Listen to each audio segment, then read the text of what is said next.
The following program is made possible by supporters and friends of Biblical Foundations Academy International. Previously on Time Will Tell. As I was looking at our special clock tower, something happened. One side of the clock tower had Arabic numbers. I needed to get to 3 Muslim hotspots if I was going to get to the bottom of this issue. Our long trip allowed me to ask them many questions about their Quran and the connection with the Torah. When you see a piece from the moon, sharp from the moon, its make comes a new month to Muslims. Jericho was saying, you are getting closer to understanding the common ground of God's clock.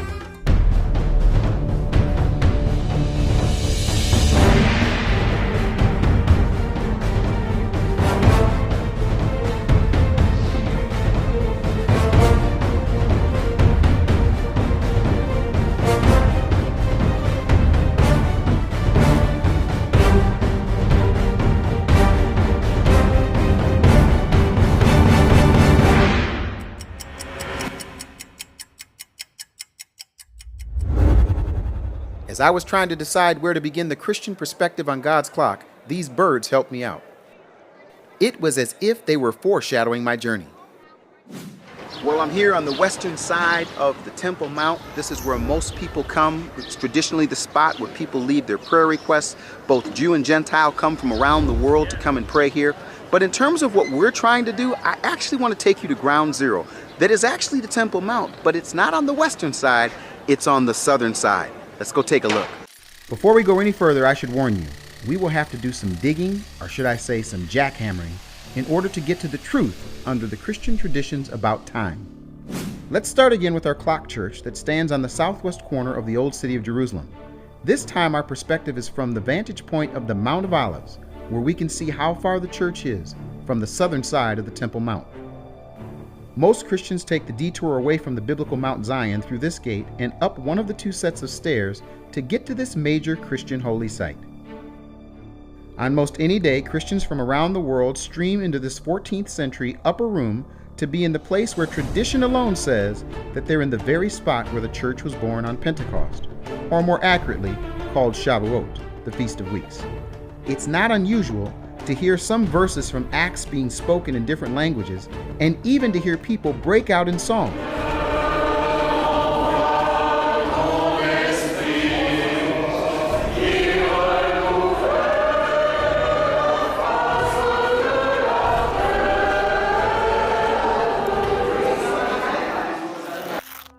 The problem is that Pentecost didn't take place up those stairs in that room, but rather it happened down here where Jews from every tongue and nation had counted the days and weeks between Passover according to God's clock, and they were at the temple celebrating Shavuot. Somebody say, uh-oh.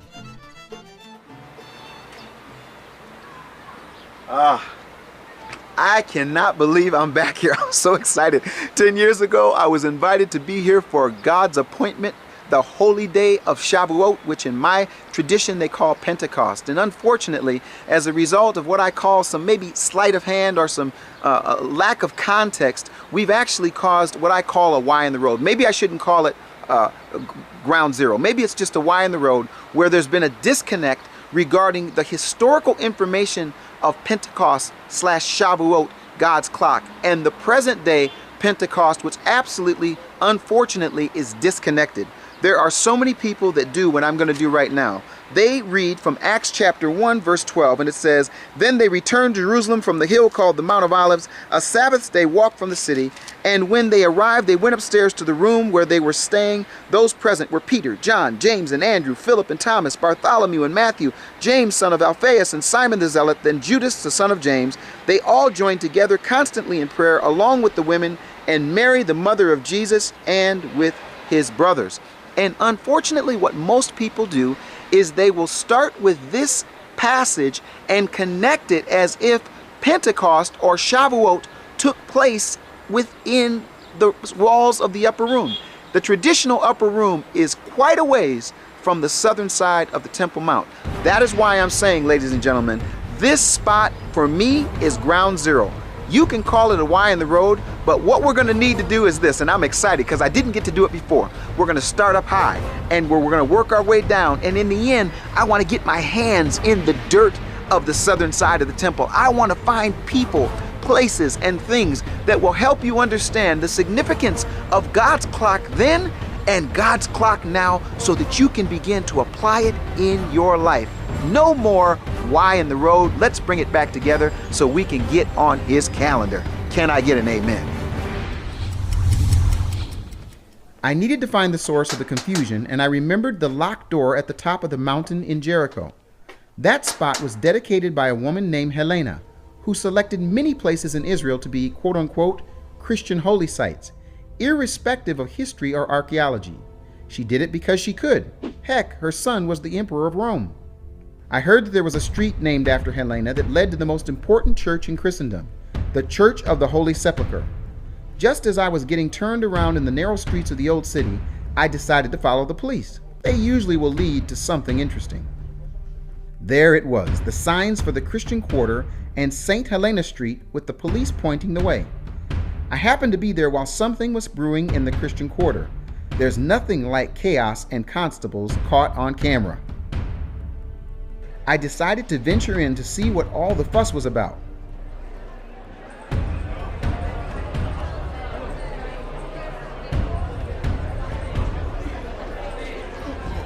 Hey, you wouldn't believe in there? Oh, it's crazy. There are 6 different denominations representing 2 different calendars. They are singing, chanting, marching, and fighting for prominence and position with big banners, big hats, and even bigger sticks. Talk about the ingredients for the perfect storm. I knew that the root of the problem was in soil far from Jerusalem. There was only one choice if I wanted to get to the real source of the clock chaos and confusion. I had to see it for myself and travel further down the rabbit hole all the way to Rome.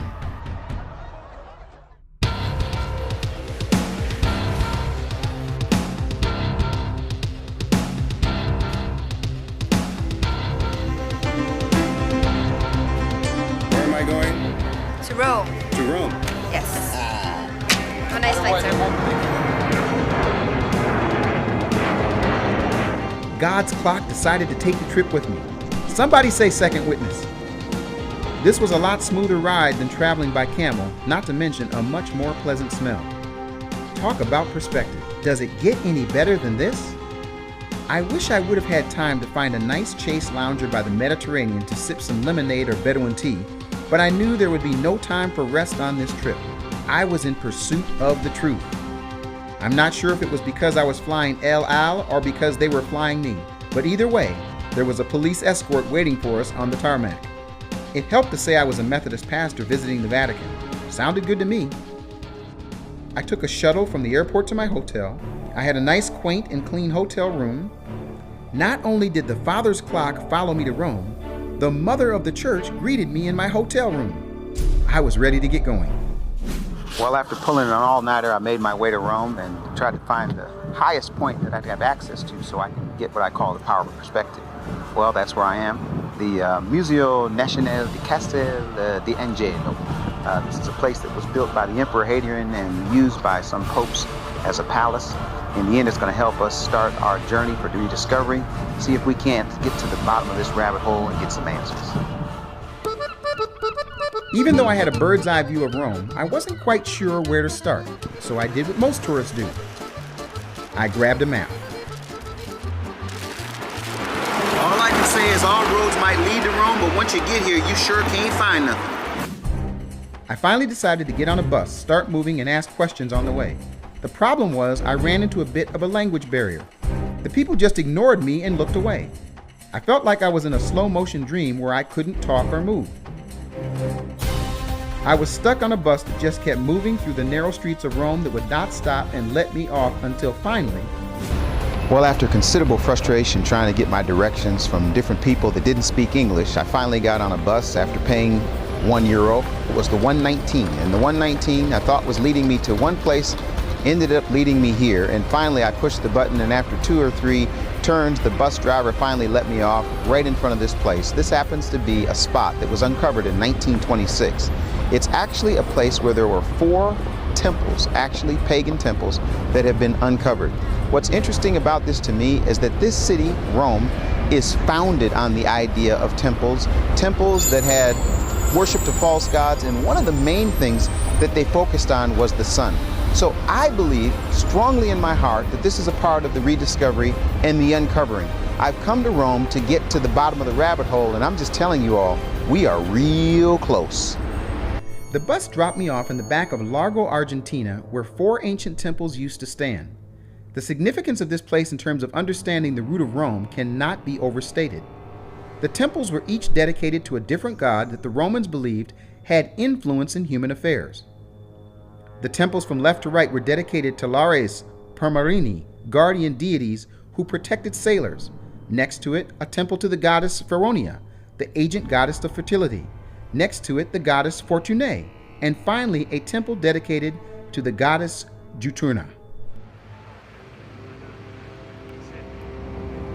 2 of the temples were built by emperors to commemorate victories over their enemies. The circular temple with 6 columns remaining was built by Quintus Lutatius Catulus in 101 BC to celebrate his victory over Cimbri. It is a temple devoted to Fortunae, the luck of the current day. The colossal statue found during excavations and now kept in the Capitoline museums was the statue of the goddess herself. This other temple was built in the 3rd century BC and was built by Gaius Lutatius Catulus after his victory against the Carthaginians in 241 BC. It was later rebuilt into a church. Dedicated to Juturna, the mythical goddess of fountains and springs, who was supposedly married to the two-faced god Janus, who looks to the past and the future. You know, the month January is named after him. Just as I was asking myself how this connected with our project, a German tourist came up and offered some more insight. It's amazing what a camera and tripod can do to bring folks together. I don't know if you know that right here behind us and straight under the actual street begins the Curia of Pompeius. This was a place where 2055 years ago, exactly on this date, Caesar was murdered. Yes. Say that again. 2055 years ago, on this date, 15th of March, Julius Caesar was murdered. Burkhardt was immediately promoted from tourist to calendar consultant. I needed to hear more. One important thing for an administration is to have a single calendar, so that every member of the administration knows on which date to do what.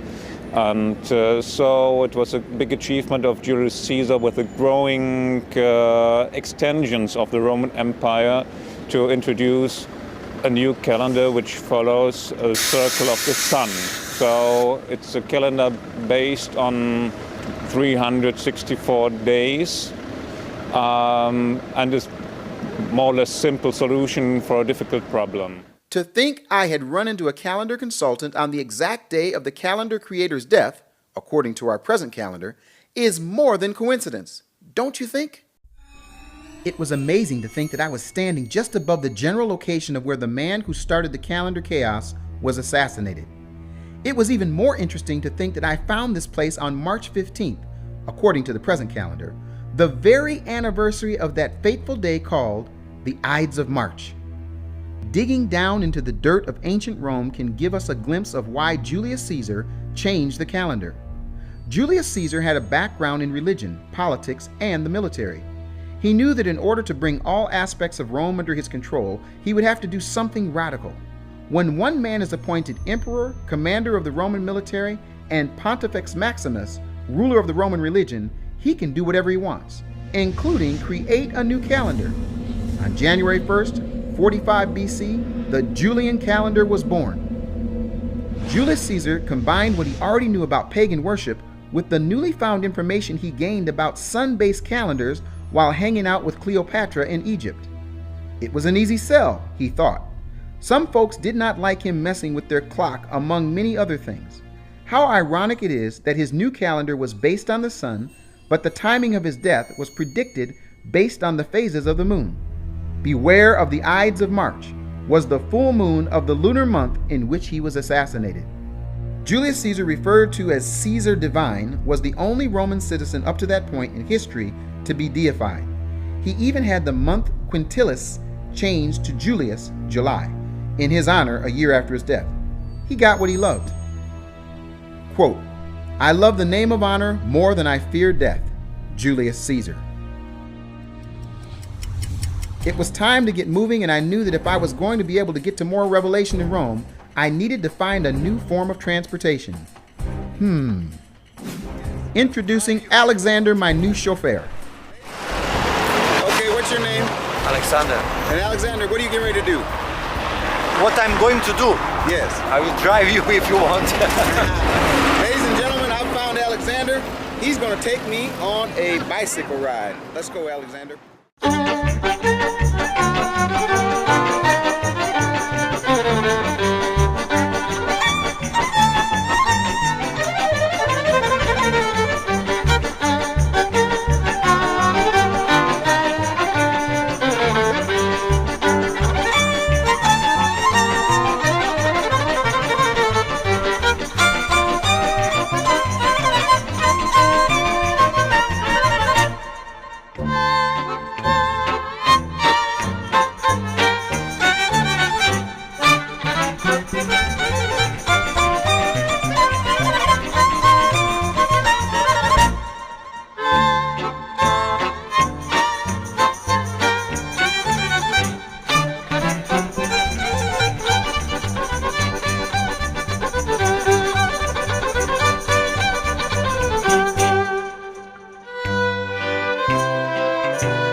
This obelisk was a part of the Solarium Augusti, a sundial in ancient Rome, the largest of the ancient era.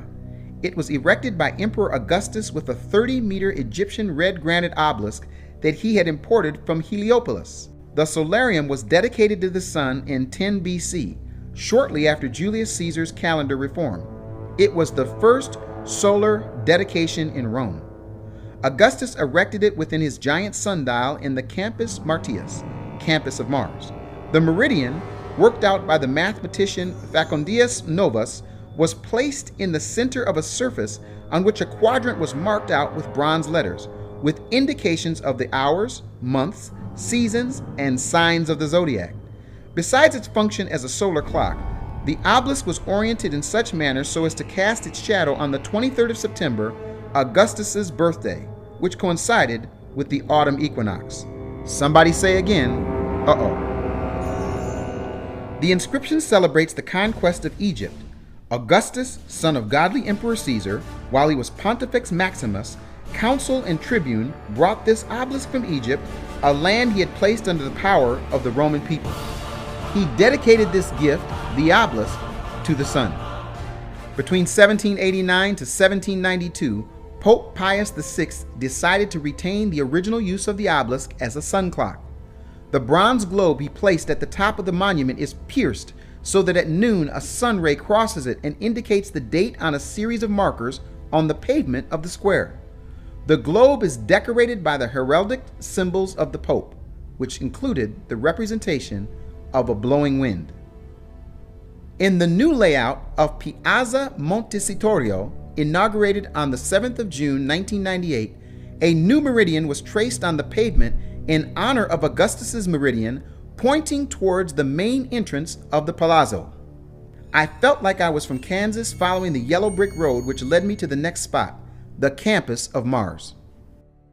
Augustus Caesar, just like his father Julius, worshipped the planets as gods and built temples in their honor. The Caesar family believed they were descendants of the god Venus. The campus of Mars was the original place Augustus placed his obelisk clock that he dedicated, the first such dedication to the sun in Roman history. This obelisk is one of two that were originally placed into the temple of Isis that stood just below where I was walking. I had no time to imagine what a long-lost temple to Isis looked like when I could see one dedicated to all the Roman gods that is still standing, the Pantheon. This obelisk caused a bit of an uneasy feeling in my gut. It was placed here for strategic reasons. The Pantheon was originally dedicated to all the gods of Rome by Marcus Agrippa. It was rebuilt by the evil Emperor Hadrian in 126. I still hadn't recovered from a temple I had run into earlier that was built by and dedicated to Emperor Hadrian, who also called himself divine. Well, I can hardly believe where I'm standing. I'm in front of an ancient temple that was built in about 146, dedicated to the evil Emperor Hadrian. I am, for the first time in this process, speechless. I know now that we're way over our heads. I'm way over my head. I'm deep in the rabbit hole. So rather than me saying anything, I found somebody that can probably do a lot better job explaining to you something about this place. Siamo qui avanti del Tempio di Adriano, Camera di Commercio. È un palazzo che ha 2000 anni. I had to take a peek inside. Now I understood why Hadrian said the following, quote, "My intentions had been that this sanctuary of all gods should reproduce the likeness of the terrestrial globe and of the stellar sphere." He went on to say, "The cupola revealed the sky through a great hole at the center showing alternately dark and blue. This temple, both open and mysteriously enclosed, was conceived as a solar quadrant. The hours would make their round on the ceiling so carefully polished by Greek artisans. The disk of daylight would rest suspended there like a shield of gold. Rain would form its clear pool on the pavement below. Prayers would rise like smoke toward that void where we place the gods." My head started spinning as I imagined Hadrian timing his entrance just when the sun would shine down upon him and reflect off the original bronze ceiling like a huge spotlight. When I realized that I was standing in a pantheon dedicated to all gods that had been converted into an active church dedicated to Mary, I started connecting the dots. My eyes looked up at the ceiling and back out at the obelisk. It was time to take a brain break. I found a quiet place to sit down and reflect next to still waters of the world-famous Trevi Fountain, wondering what to do next and where to go. Then it happened. I looked up and saw two names of popes with the titles Pontifex Maximus just below the signature symbol of the Mother Church, the big hat, and two keys. Then the water of revelation started flowing. I remembered seeing the keys entitled Pontifex Maximus on many buildings and monuments. It was time to get walking. The problem was I didn't know which way to go. I decided to follow the signs and the obelisks. I hit the mother lode. I found a fountain, obelisk, title, and name right across from a building with not one name on it, but two names and a clock to boot. I became a man on a mission. I tried to enter these buildings that had hats, keys, titles, and names, but I kept running into guards, guns, and locked doors. After unsuccessfully trying to enter this building, it hit me. My German tourist friend reminded me about a pope named Gregory changing the calendar. Is this his building? In the following centuries emerged that there's a little irregularity in the calendar. So a pope in the 16th century decided to change the calendar and to put off 13 days in the year of 1583. So that was a Gregorian reform which was accepted widely in the Western world, so Europe and also America, whereas the world of the Orthodox Christianity stayed, at least for some centuries more, with the old Julian calendar, claiming that omitting 13 days would offend the saints whose feasts are going to be celebrated on these days. It started getting a little intimidating approaching these buildings.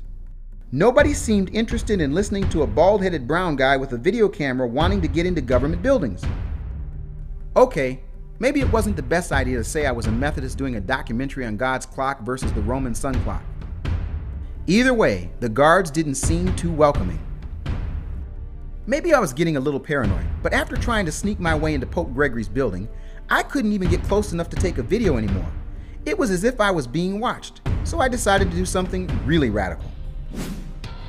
I joined a protest. Forget the yellow brick road, I decided to follow the yellow hats. Who knows, maybe they would lead me to the answer on this son in the church connection. I'm not sure what we're protesting, but these folks got yellow hats. I'm thinking they're going to lead me to something. I'm just going to go ahead with them. We're going toward the parliament, so hey, it's part of the process.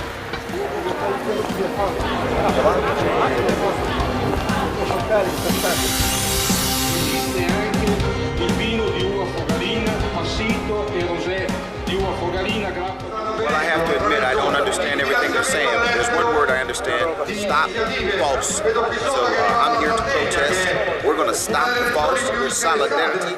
I was so caught up in the protest, I didn't realize that I had just walked in a full circle back to Augustus Caesar's obelisk sun clock.